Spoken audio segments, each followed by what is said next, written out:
Առնվազն $10 միլիարդ կապիտալիզացիայով ընկերություններից նախորդ շաբաթ ամենամեծ աճը գրանցել է քվանտային հաշվարկների ծառայություններ մատուցող IonQ ամերիկյան ընկերությունը, որի բաժնետոմսերը անցած աշխատանքային շաբաթվա ընթացքում աճել են 30.5%-ով։ Հաջորդը United States Steel Corporation-ն է, պողպատե-շինանյութերի արտադրությամբ զբաղվող ամերիկյան ընկերության բաժնետոմսերը աճել են 28.9%-ով։ Եռյակը եզրափակում է ամպային հաշվարկման ծառայություններ մատուցող CoreWeave ընկերությունը 27.9% աճով։ Անցած շաբաթ ամենամեծ կորուստը գրանցած խոշոր կապիտալիզացիայով ընկերությունների եռյակը բացում է Fair Isaac Corporation-ը, վերլուծական ծրագրային ապահովման ծառայություններ մատուցող ընկերության բաժնետոմսերի գինը նվազել է 23%-ով։ Հաջորդը Deckers Outdoor Corporation-ն է, հագուստի և կոշիկի մի շարք համաշխարհային բրենդերի մայր ընկերության բաժնետոմսերի գինը նվազել է 21%-ով։ Եռյակը եզրափակում է Booz Allen Hamilton Holding-ը, կառավարման և տեխնոլոգիական խորհրդատվական ընկերության բաժնետոմսերի գինը նվազել է 16.3%-ով։ Ամերիկյան ֆոնդային շուկաները անցած շաբաթ զգալի անկում են ունեցել։ S&P 500-ը, Dow Jones-ը և Nasdaq-ը գրանցել են շաբաթական ամենածանր կորուստները մարտից ի վեր։ Շաբաթվա ընթացքում Dow Jones-ը նվազել է 2.47%-ով, S&P 500-ը 2.61%-ով, իսկ Nasdaq-ը 2.48%-ով։ Անկումը պայմանավորված էր նախագահ Թրամփի առաջարկով Եվրոպայից ներմուծման համար 50% եւ ԱՄՆ-ում չարտադրված iPhone-ների համար 25% մաքսատուրք սահմանելու մասին, ինչը հանգեցրել է առևտրային լարվածության վերսկսման։ Դրանից հետո Apple-ի բաժնետոմսերը 3% անկում են գրանցել։ Թրամփի հայտարարությունից հետո եվրոպական ֆոնդային շուկաները նույնպես շաբաթը փակել են անկումով Stoxx 600 ինդեքսը, որը հետևում է եվրոպական բաժնետոմսերին, ուրբաթ օրը ունեցել է իր ամենամեծ մեկօրյա անկումը վերջին 1 ամսվա ընթացքում 0.9%։ Ամենաշատը տուժել են ավտոարտադրողները, գրանցելով 3.1% անկում, ապա շքեղապրանքանիշները եւ բանկերը։ Գերմանիայի ֆոնդային շուկան անկում է ապրել 1.5%-ով, Ֆրանսիայի, Իսպանիայի եւ Իտալիայի այլ խոշոր շուկաները նույնպես կորցրել են ավելի քան 1%։ Մայիսի 21-ին ավարտված շաբաթվա ընթացքում ամերիկյան բաժնետոմսերի ֆոնդերը գրանցել են $11 միլիարդ զուտ արտահոսք, ի հակադրություն նախորդ շաբաթվա $13.6 միլիարդ ներհոսքին։ Մասսայական վաճառքը պայմանավորված էր ԱՄՆ պետական պարտքի աճի հնարավոր ազդեցության վերաբերյալ մտահոգություններով։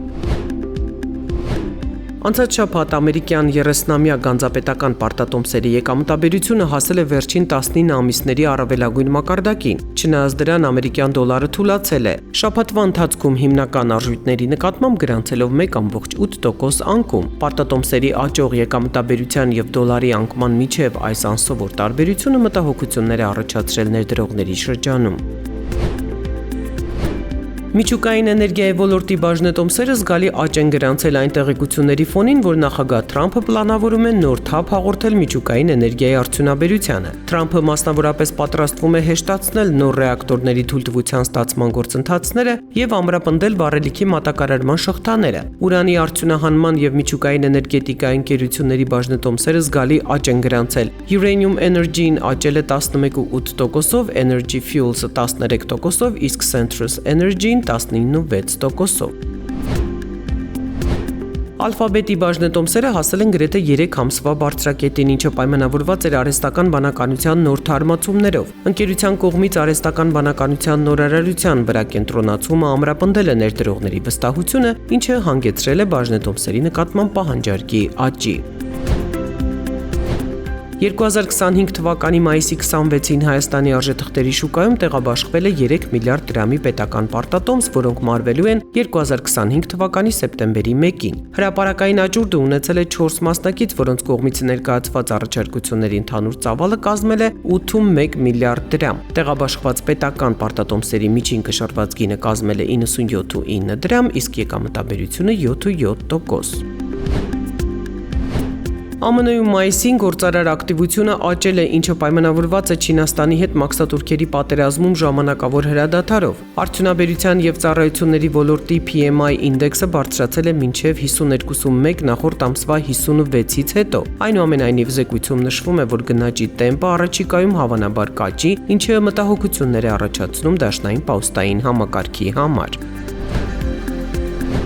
Մայիսին Եվրագոտու բիզնես ակտիվությունը անսպասելիորեն նվազել է, PMI ինդեքսը նվազել է մինչև 49.5, իջնելով 50-ի նշագծից ցածր, ինչը արդեն անկման ցուցիչ է։ Սա հիմնականում պայմանավորված էր ծառայությունների ոլորտի անսպասելի անկմամբ, մինչդեռ վերջին տարիներին այս ոլորտն էր խթանում աճը։ Տնտեսագետները նշում են, որ ԱՄՆ-ը շարունակվող առևտրային պատերազմը ստեղծում է անորոշություն եւ բիզնեսներին դարձնում ավելի զգուշավոր։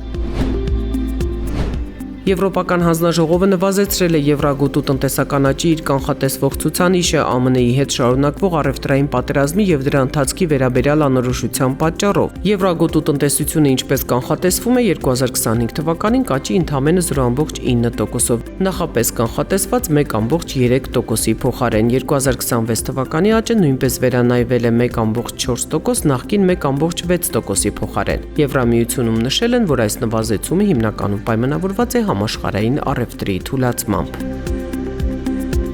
Հետաքրքրված եք ներդրումներով, բացահայտեք դրանց հնարավորությունները Apricot Capital-ի հետ։ Apricot Capital-ը վերահսկվում է Հայաստանի Հանրապետության Կենտրոնական բանկի կողմից։